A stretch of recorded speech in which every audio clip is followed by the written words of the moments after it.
desde aquí, Santipetri vive. Sí, lo que pasa es que dedico más tiempo a esa Son los pollos de los adultos. Los pollos normalmente, ya habéis visto que la espátula cuando vuela tienen las alas completamente blancas, pero los pollos tienen las puntitas de las alas.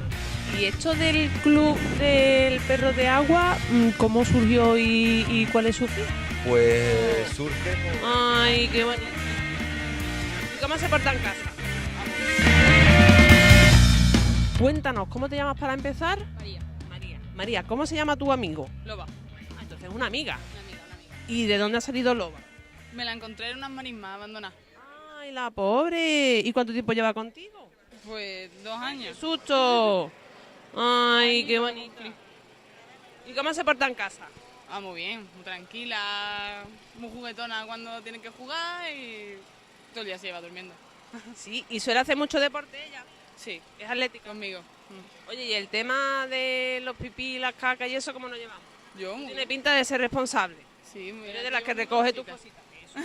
Que tenemos que recordar a la gente que hay que recoger las deposiciones de las mascotas, que no se pueden dejar en la calle. Sí, ¿Tú siempre has tenido mascota, María? sí, siempre.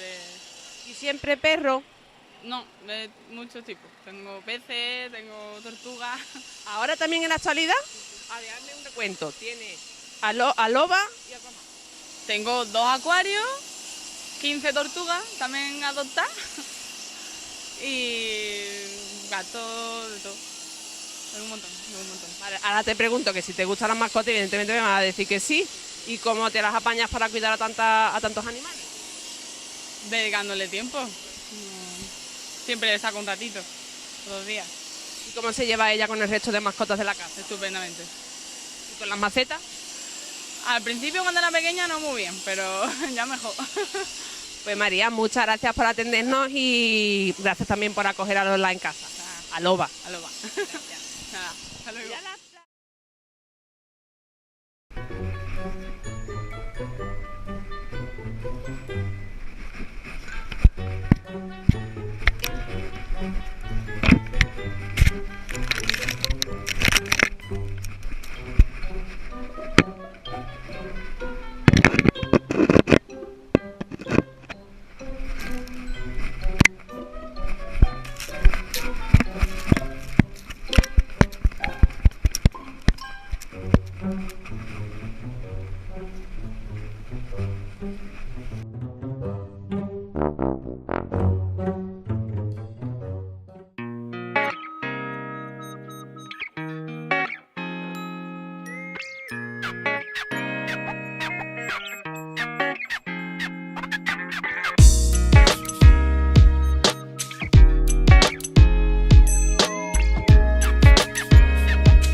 Hola, ¿qué hay? Hola, muy buena. ¿Qué Me tal? alegro mucho de verte. Igualmente. ¿Qué estás mirando, observando tus espátulas, no? Que ya son tuyas. Casi, porque ya vamos para el 5.º año y la verdad es que llevamos bastante tiempo siguiendo las espátulas y la verdad es que no nos cansamos. Seguimos con ganas y haciendo un seguimiento bastante minucioso de lo que es la migración, así que aquí estamos como siempre, siguiendo las espátulas. Paco, aprovechando que te hemos encontrado aquí, que estamos en este magnífico entorno, aparte de que también hablemos, por supuesto, del proyecto Limes Platalea, por intentar aproximar un poco a la ciudadanía al conocimiento de la espátula como tal, cuéntanos características de esta especie de ave en concreto. Mira, la espátula, para que nos situemos, se encuentra enmarcada dentro de lo que es la familia Treschirnitidae. Eso puede sonar un poco complicado, pero hay que decir que sus parientes, digamos, más cercanos son el ibis eremita, que todos conocéis por el proyecto que ha habido de reintroducción de la consejería, y el morito, que también es una especie que estuvo muy mal y que ahora se encuentra aumentando a un nivel casi exponencial.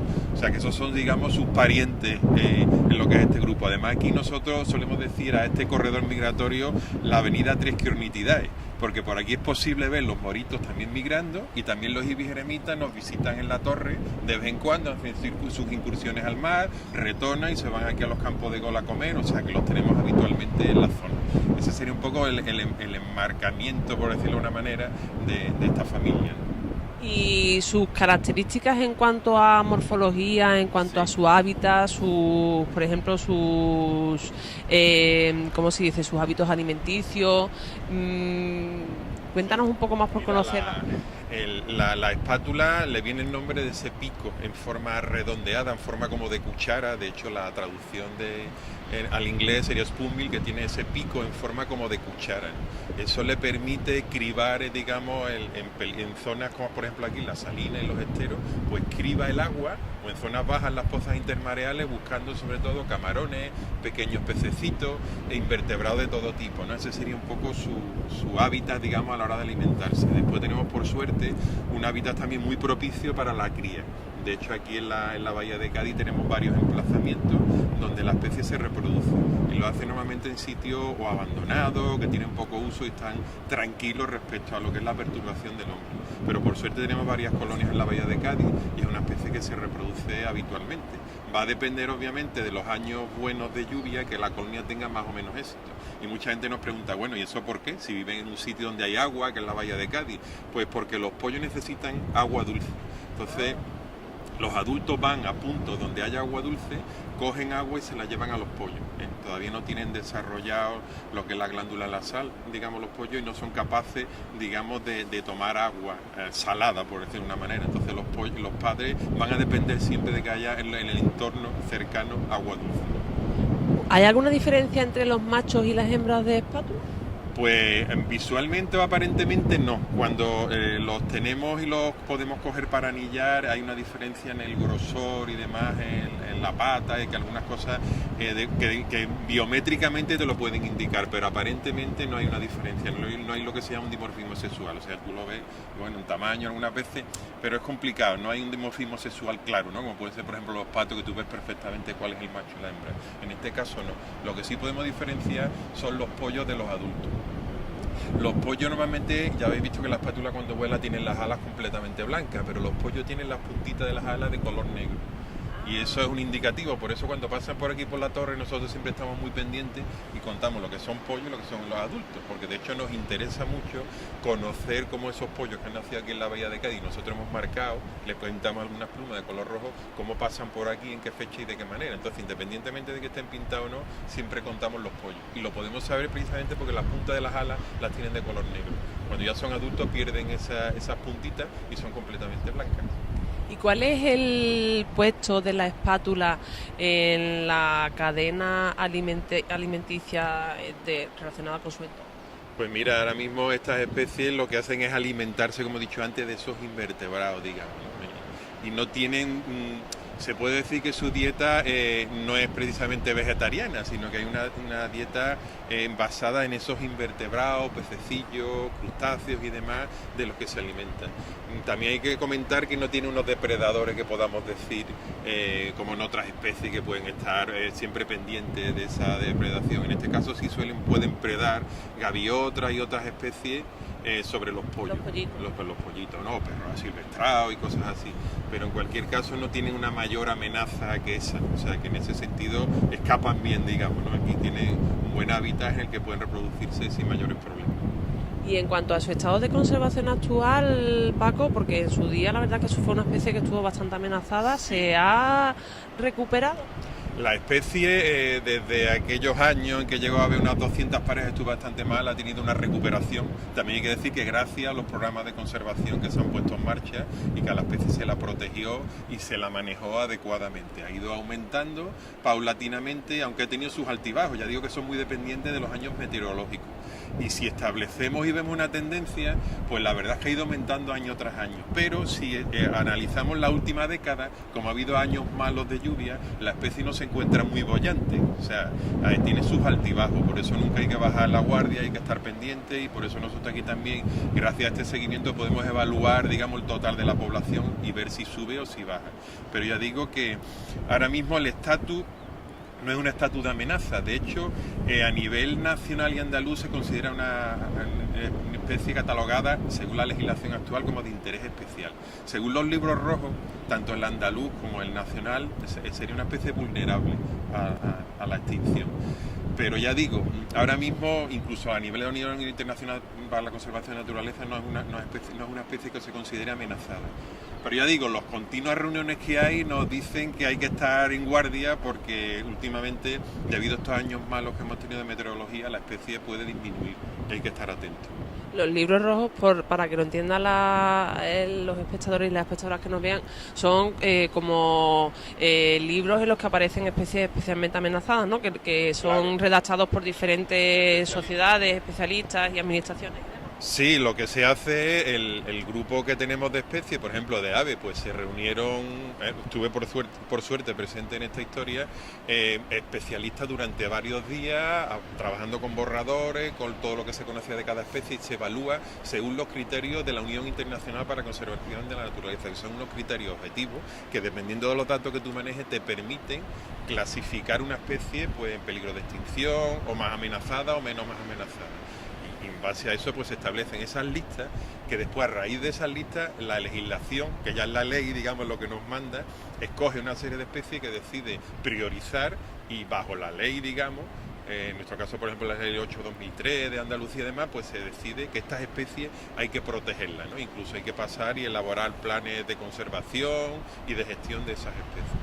Y por matizar, cuando hablas de que en su momento llegó a haber solamente 200 especies, 200 parejas, ¿estamos hablando de 200 parejas de espátulas en el mundo o 200 parejas de espátulas en Europa, digamos, mayormente, ¿vale? En la zona, sobre todo Holanda y demás, y aquí también hubo un grupo más o menos similar, pero estuvo en un momento bastante malo, digamos. Entonces eso se dieron cuenta a nivel nacional europeo y se empezaron a emprender medidas, reuniones y demás, se catalogó a la especie y en todas partes pues empezó a luchar, digamos, por la conservación de esta especie.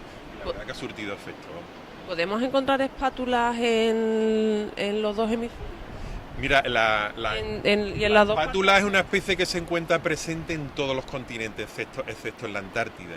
Aparte de la espátula que nosotros conocemos, hay otras 5 especies, ¿vale? Pero lo que es la espátula nuestra, que se llama espátula euroasiática, porque está presente en Europa y en la zona de Asia, ahí tenemos, dentro de esa especie hay como 4 subespecies, ¿vale? La nuestra es la Platalea leucorodia, y esa es la que está presente en todas partes. Después hay otras subespecies que son de menor tamaño, están amenazadas, y también hay que decir que esta espátula euroasiática, está la población bastante fragmentada. Por eso se realizan reuniones de expertos cada X tiempo para evaluar cómo están esas poblaciones y ver si se puede hacer algo o en qué dirección hay que, direccionar los esfuerzos de conservación. Y Paco, cuéntanos, ¿qué tiene de importante la Torre del Puerco en toda la historia de la espátula? Porque nosotros siempre que queremos quedar contigo, el punto de encuentro siempre es la Torre del Puerco. Sí, bueno, como dice Javier Ruiz, que es el otro coordinador del proyecto Los Dos, siempre estamos hablando de la Torre de las Espátulas, que es la Torre del Puerco, porque es un hito importante y un hito que creemos que las espátulas ya lo tienen muy grabado en su memoria como especie, como un hito importante y como un punto de referencia cuando deciden cruzar por aquí hacia África. O sea, que pensamos que es un punto de referencia, porque como sabéis, esta torre tiene mucha historia, y lleva aquí ya muchos años y ya creo que queda en la memoria de las espátulas. Además, porque este sitio es el sitio donde se puede ver perfectamente cómo pasan las espátulas hacia África. Bueno, hay que recordar que desde Cabo Roche es el punto del salto, pero aquí en muchos casos, y dependiendo de las condiciones, también salta y pasan todas por aquí, con lo cual es una especie de embudo, digamos, en el que podemos visualizar a todas las especies. Y es un hito reconocible e importante. Para ella es una referencia visual. Sí, como otra. Y para vosotros fue un descubrimiento científico que además hemos venido siguiendo con ustedes en los últimos 5 años, que fue cuando empezó el proyecto. Y bueno, me gustaría que lo explicaras tú, ¿no? Básicamente, pero vamos, la idea es que conseguisteis descubrir una ruta migratoria que hasta aquel momento era desconocida o se pensaba que era por otro lado. Claro, es que había cosas que parecían increíbles, pero que un gran vertebrado como este no se conociera por dónde pasaba. Nosotros veíamos las espátulas aquí y las veíamos en África, pero nadie sabía porque no las veía, digamos. Pensábamos, había 2 hipótesis de trabajo: o cruzaban por la noche en el estrecho de Gibraltar y no se veían, o cruzaban en un punto anterior al estrecho de Gibraltar. Entonces empezamos a indagar y desde aquí, desde la playa de una toalla, que fue como se descubrió, se llegaron a ver incluso en un día 1000 espátulas. Claro, empezamos a preguntar a la gente que trabaja en el estrecho, a los compañeros de la Fundación Migre, a otros investigadores de la estación biológica, en fin, empezamos a atar cabo y vimos que bueno, si estas espátulas estaban aquí, estaban pasando por aquí, no pasaban por el estrecho, estábamos delante de un descubrimiento importante, porque por fin habíamos descubierto un nuevo corredor donde las espátulas saltaban directamente a África, que es desde aquí. Por eso le llamamos corredor migratorio Playa de la Barrosa Cabo Roche. En esta franja estrecha de costa es donde todas las espátulas saltan directamente hacia la costa atlántica de Marruecos, a África en resumidas cuentas. Cuando hablamos del salto y de la ruta migratoria de la espátula, ¿podrías hacernos un recorrido desde dónde vienen las espátulas, hasta dónde llega, qué significa saltar y a dónde va? Ajá, mira, normalmente las espátulas vienen, por decirlo, del norte de Europa, principalmente los principales cuarteles que tienen de cría y de cría principalmente están en Holanda, ¿vale? Después jalonan, digamos, toda la costa atlántica, vienen, llegan a la península ibérica y bien el 80% decide cruzar la península, digamos, tal cual, y otro 20% bordea por la costa de Portugal. Una vez que llegan aquí al suroeste de Andalucía, digamos, las de Doñana, Bahía de Cádiz, todas llegan hasta aquí y de aquí hacen el salto hasta la costa atlántica de Marruecos, en África, y se dirigen a Mauritania y Senegal. En Mauritania, el Banco de Arguín, en Senegal también hay una extensa zona, planicies intermareales y demás, que es donde normalmente pasan el invierno, ¿vale? Y cuando hablamos del salto, ¿ese salto también implica que ya no descansan desde aquí hasta allí o no tiene nada que ver? No, sí, no descansan, vamos. De hecho, hay que tener en cuenta que están pasando por un cuerpo de agua, con lo cual es imposible que descansen. Pero hay que decir que estas especies hacen vuelos muy, muy largos. Y de hecho sabemos, por compañeros marroquíes, porque hemos equipado algunas espátulas con radiotransmisores, que cuando llegan a la costa atlántica no paran, sino siguen bajando por la costa, ¿vale? Pueden hacerse 600 kilómetros de un tirón o incluso más, ¿no? Hay especies que han llegado incluso a cruzar la península casi del tirón, por decirlo de una manera, ¿vale? Y para ellas, si las espátulas utilizan la Torre del Puerco como referencia visual para hacer ese salto que menciona, si la Torre del Puerco por algún motivo desapareciera, ¿ellas sabrían continuar ese camino? No se sabe. Sí, asumimos que sí. Hay un importante hito, pero hay que tener en cuenta que toda esta costa, todos estos acantilados que hay son una referencia muy clara, porque aquí a la hora de la salida tienen la torre, pero cuando vuelven de África se encuentran con toda la zona de Conil, todo lo que veis de la playa de las Tres Piedras y demás, toda esa zona de acantilado la reconocen perfectamente. O sea que si por lo que fuera la torre desapareciera, obviamente las espátulas iban a seguir haciendo ese recorrido, pero claro, al tener una serie de puntos clave, las referencias suelen ser también claras. Pero ya digo, toda esta costa acantilada, digamos, les sirve muy clara de referencia a las espátulas. Perdona mi desconocimiento en cuanto al mundo de la espátula en sí, así en general, pero ¿solamente las espátulas solo se guían a partir de referencias visuales o también tienen como otras especies referencias, yo que sé, energéticas o como lo llamáis vosotros? Hay distintas Tengo que estudiar. Hay distintas teorías, pero en este caso hay una cultura de especie también, digamos que magnética. Sí, el tema, y pensamos que en esta costa también, en ese tema que comentas, también podría influir y podría haber una relación.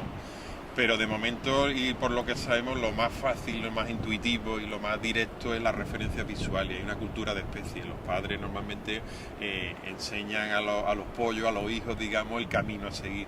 De hecho, lo vemos muy bien aquí en los bandos que hay, porque los bandos que están constituidos por un mayor número de pollos, incluso algunos de ellos que se atreven a ponerse delante del bando, van dando bandazos, nunca mejor dicho. Y normalmente son los adultos los que acaban poniéndose en cabeza y los que acaban guiando a los pollos para que crucen al continente africano. ¿Cuál es la relación que tienen los padres con los pollos? ¿Dura mucho tiempo o termina de temporada en temporada? Como casi la mayoría de las especies, hay un tiempo en el que están cebando a los pollos, pero ya a partir de una serie de semanas ya los padres, digamos, que rehuyen un poco para que el pollo vaya aprendiendo a buscarse la vida. Bueno, pueden ir juntos a la zona donde se alimentan, van en esos pequeños bandos, pero hay momentos en que los padres ya no alimentan a los pollos, precisamente para que ese pollo que está creciendo aprenda a capturar las presas de las que se tiene que alimentar. Pero sí es verdad que después lo vemos todos aquí cruzando. Esos pollos que han nacido, que están ahora, digamos, creciendo, los vamos a ver este verano pasar por aquí ya, con sus padres, ya van a ser independientes y van a cruzar hacia la costa marroquí. ¿Y las parejitas duran solamente la temporada o se mantienen durante? Hay algunas que se mantienen y de hecho hay una fidelidad bastante importante a las zonas de reproducción. Eso lo sabemos también por el seguimiento que se ha hecho durante años desde la Consejería de Medio Ambiente, los equipos de seguimiento y demás, de adaptación biológica y demás, todas las anillas que se han ido poniendo de PVC, esas que son blanquitas y que tienen unos números, código alfanumérico que se llama, de números y letras que tú puedes leer a distancia con un telescopio y gracias a eso podemos saber el historial de esas especies y podemos conocer, y de hecho conocemos la fidelidad que tienen a las zonas de invernada, a las zonas de reproducción, en muchos sitios, aunque van variando, pero esta zona del suroeste andaluz, digamos, funciona como un todo, ¿no? Hay espátulas de aquí que se han criado aquí en la covacha, que las encontramos en otras colonias cercanas, en fin, que hay movimiento, pero sí sabemos esa fidelidad, digamos, a esas zonas de reproducción. Paco, estamos a punto de empezar la 5ª temporada del proyecto Limes Platalea, que yo lo tengo marcado porque yo me tiré el primer verano, me tiré todo el verano entero diciendo Limes Patalea, Limes Patalea, Limes Patalea, hasta que me di cuenta que lo estaba diciendo mal. Y hice un montonazo de piezas diciendo Limes Patalea, y el Limes Patalea, la patalea es una espátula. No, pero ya lo digo bien. Ya sabéis que Platalea viene del nombre científico de la especie, Platalea leucorodia, y hay gente que confunde y habla como si fuera Limes Platalea el nombre científico de la especie. Lime es un término latino, digamos, que habla de las fronteras del imperio, de las personas que se dedicaban a controlar, que digamos por eso nosotros hemos asumido que somos los controladores o los aduaneros de la especie, y después le pusimos de coletilla Platalea. Recordemos que el nombre científico de las espátulas es Platalea leucorodia, entonces pusimos Lime y la coletilla la Platalea, y de ahí viene un poco ese nombre, ¿no? La hipótesis de la que partía y ya está perfectamente demostrada, que era la de que el salto se producía a partir de la Torre del Puerco, pero la investigación, las observaciones continúan, ¿verdad? Sí, es un proyecto que no tiene fin, es un proyecto a largo plazo y además lo que nos interesa, cuanto más años tengamos, mejor vamos a poder establecer las tendencias de la población. De hecho, hay que decir que en las conclusiones del último workshop que se ha realizado en Francia, que presentamos ahí los resultados de estos 4 años, ha quedado recogido en las conclusiones que este es un corredor muy importante, este nuevo descubrimiento, para conocer con precisión los totales de la especie, y nos va a servir también para utilizar a la especie como un modelo para poder estudiar problemas de migración. Entonces, ese estudio a largo plazo nos permite conocer tendencias de la especie, si la especie va mal, si la especie va bien, porque nosotros vamos a saber cuántos pasan y vamos a poder contabilizar perfectamente cuántos individuos hay en la población del Atlántico Este, digamos. ¿Y sigue siendo bienvenida la presencia de voluntarios y voluntarias para hacer las observaciones? Siempre, además en breve volveremos a hacer una llamada importante para que todo aquel que quiera participar contacte con nosotros.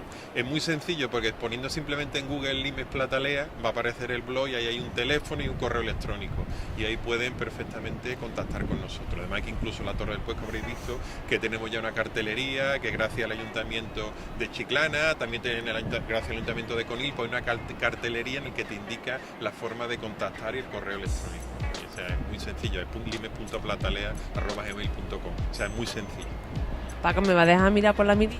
Hombre, claro, para eso está. Pero prometo que solamente voy a mirar al cielo. Vale.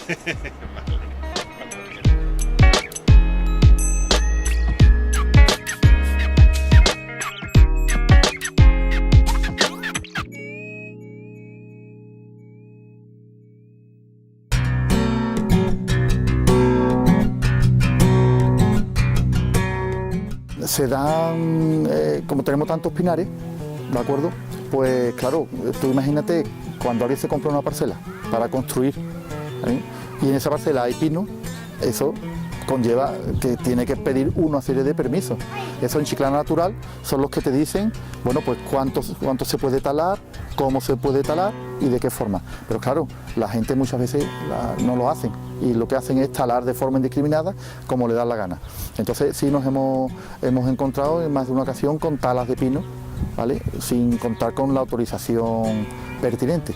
Para ello siempre, cualquier persona que desee talar tiene que ir a Chiclana Natural, informarse en qué condiciones tiene que hacerlo y si puede o no puede. Si hay talas, como se poda, los restos de tala y poda tienen que ir a un vertedero que está en la Cañada del Fontanal, ¿de acuerdo? Que está especializado en reciclaje de restos de este tipo, restos orgánicos. ¿de acuerdo? Y cuando se trata de poda pequeña a nivel de usuario, entonces para eso tenemos los centros de reciclaje, que aquí en Chiclana tenemos dos, uno enfrente de la jefatura y otro que está en el polígono de Pelagatos. Entonces allí se pueden llevar restos, pero de pequeña cantidad. ¿Qué es lo que ocurre? Que este servicio es gratuito, pero cuando se trata en cantidades importantes, entonces tienen que ir al vertedero de la Cañada del Fontanal, y eso conlleva un coche, porque eso lo gestiona una empresa, y ese es el tema, que hay gente que se quiere ahorrar ese dinero y sin ningún escrúpulo, pues lo que hace es, aprovechando que ven que no está la policía, pues lo tiran al lado de un contenedor o en cualquier sitio.